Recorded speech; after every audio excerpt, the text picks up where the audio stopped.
Right, Lizzie, on to the champion hurdle. It's been won by the odds-on favourite the last 3 years, which bodes well for Nicky Henderson's Constitution Hill, doesn't it? Yeah, absolutely. Look, Constitution Hill is extremely talented. He is head and shoulders above everything that he's come across and run against so far in his career. He's actually got a racecourse gallop this week, which I think is actually a little bit worrying. OK.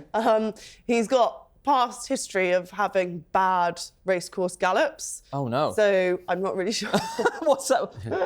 Why is that happening? I don't really know. He just doesn't seem to work very well. Right. And it's happened a couple of times, and it's just been a bit of a disaster, like a The public nerves aren't going disaster. away about this horse, are they? No, I think that's the thing, is he just seems quite inconsistent, even though when he gets on a racecourse, he's incredibly talented.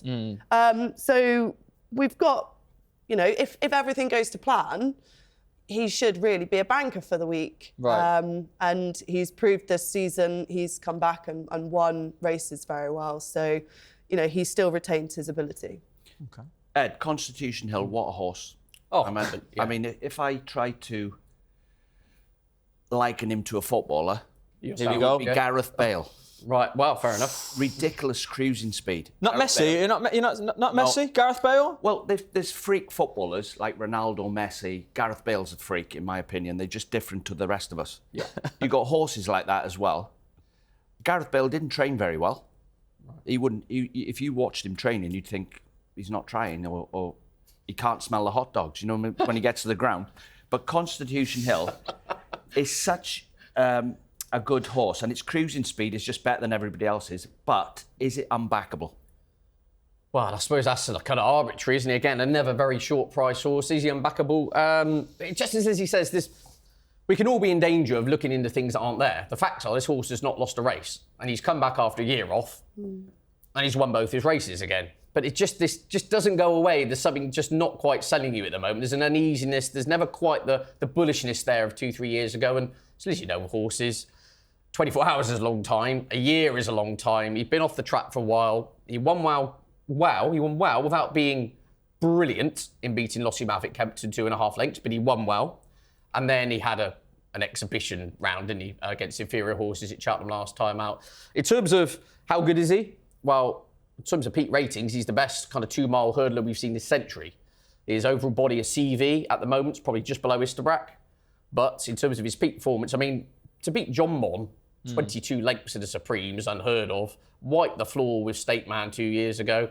It's just how much of that Premier League footballer from 3 years ago is still there after a year on the sidelines would be the kind of analogy I'd use. From what we've seen, there's enough of it. Yeah. It's just if the buttons are really pushed, how much is still under the bonnet? That's what we don't know. And it's up to you then at such a short price. That's your kind of judgment call. Not for me. To me, the races in general is more just a great spectacle to sit and enjoy. But I personally wouldn't be backing Constitution Hill at his price, given his previous worries. Yeah, no, fair. Well said as well. And you mentioned Lossiemouth there, which is a perfect time to ask Lizzie. Lossiemouth, brighter days ahead. Do you expect either of them to run in this race? Oh, it's never guaranteed until they have to declare the horse at a 48-hour stage. But I think Lossiemouth will definitely run. Brighter days ahead Lossiemouth won the Mayor's Hurdle last year, so there's not really much point going back to defend her crown when she could go for the champion hurdle route this year. Brighter days ahead.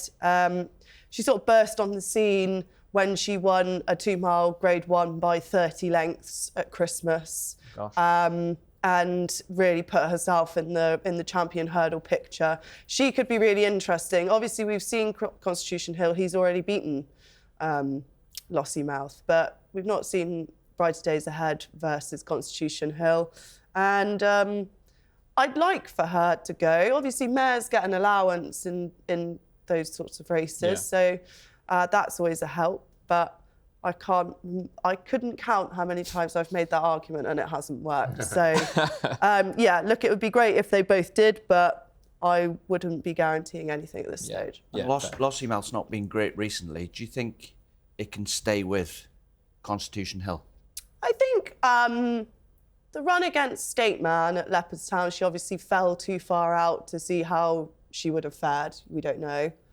And the run before that, a lot was made about the opening speed sections of the race.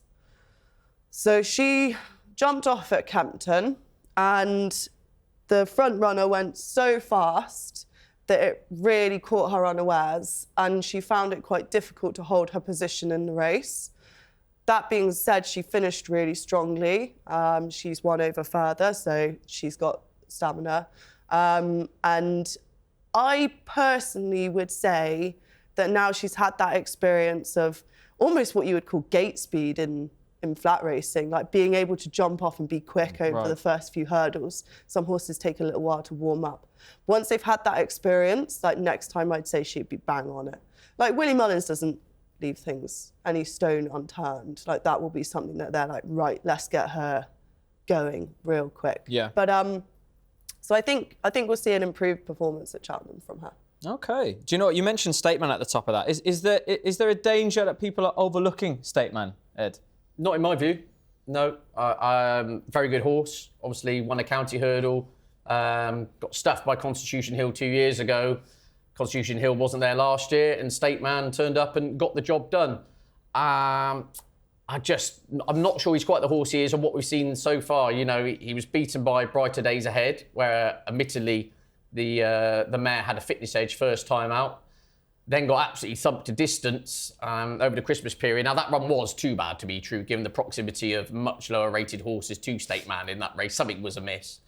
And then, as Lizzie alludes to, last time out against Lossiemouth, it's one of those we'll never know. 2 out, Lossiemouth, to use the word of Danny Mullins, who's riding Lossiemouth that day, travelling with real zest, and she capsizes uncharacteristically and goes. And I just think Stateman's going to have more on his plate this year as a year older horse, arriving in not as good a form, if that makes sense. Yeah. Again, I think this could be 5-6 runner race. I just hope both mares run for this, go for this. Constitution Hill, Brighter Days Ahead, Lossiemouth, Stateman, possibly Burdett Road or someone else. It's going to be a 4 or 5 runner race, but it's absolute cream of the crop. You've got your Gareth Bales in there, your hot dogs, you've got your envelope of knowledge, you've got the lot, you've got everything you want. Stateman, not for me. Very good horse. I think he's had his day, and I think he's got an even tougher race this time around than he had in previous ones. Oh, I tell you what, all those names you just said, they're tasty on this. Tasty, interesting, and that's perfect to ask Lizzie. Come on then, that time of the show again. Winner, value pick. Constitution Hill, winner, but actually I would side with Stateman as my value bet. Ooh, with that being said, Ed, how about that? Yeah, I wasn't expecting that one. Yeah, no, I think he is overlooked. I think Willie Mullins will have him spot on for the day. Paul Townend sounds like he's going to side with him. He's loyal to the previous champion. So you've got that on your side as well. Yeah. So.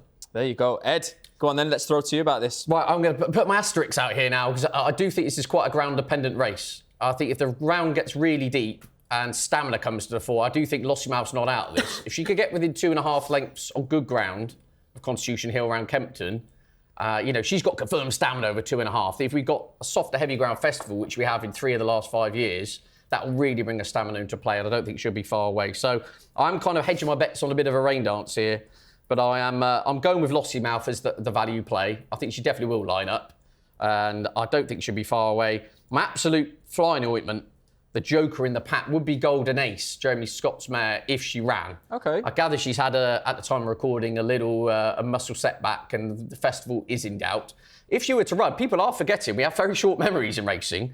She beat Brighter Days Ahead pretty convincingly last year at Cheltenham Festival. And all I hear afterwards was how Brighter Days Ahead didn't do this. The tactics are wrong. The sectionals, the rain, the hay, the straw.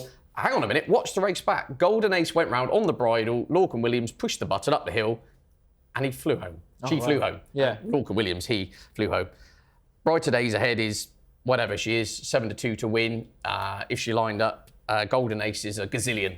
But there's every chance she doesn't line up. But if she did, she would be the joker in the pack with a mare's allowance. But I'm going for Lossiemouth for me, and I want to get absolutely soaked. I want to see floods. I want to see a softer heavy ground champion hurdle, and I think she'll really serve it up to Constitution Hill. Okay, there we go. We got a little joker in the pack there as well. Brilliant. I love it, guys.